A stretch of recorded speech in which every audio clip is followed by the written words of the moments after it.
Arestado ang dalawang Liberian national sa Quezon City matapos ireklamo dahil sa pagtangi umano ng halos 2 milyong piso mula sa kanilang mga biniktima.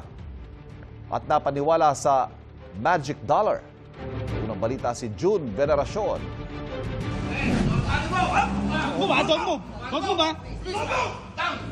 Dahil sa reklamong pang-i-scam, inaresto sa operasyon ng PNP CIDG ang dalawang Liberian national sa Quezon City. 1.8 million pesos daw ang kabuang nakuha ng mga suspect matapos mapaniwala ang biktima na kaya nilang gumawa ng US dollar bills na parang minamagic lang.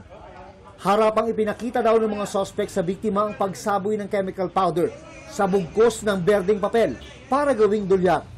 Yung isa, pinapakita kung paano yung papel gagawing dollar.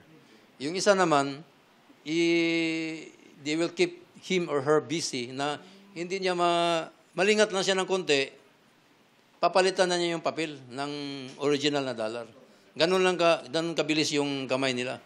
Ang kunwaring na magic na dolyar, dinala ng biktima sa money changer para papalitan, kaya mas lalo siyang nakumbinsi na tunay ang dolyar. Nang makipagkita muli ang biktima sa mga suspect, doon na siya sinimulang hinga ng pera para raw ipambili ng chemical powder at berdeng papel para makagawa ng dolyar. Papadamahin, bibigyan ka talaga ng totoong US dollar. To entice you na, this is a lucrative scheme. Nasampahan ang mga suspect ng reklamong estafa, iligal na paggamit at pamemeke ng banknotes.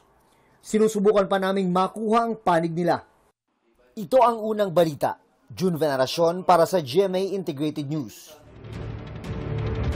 Kapuso, huwag magpapahuli sa latest news and updates. Maging una ka sa balita at mag-subscribe sa YouTube channel ng GMA Integrated News.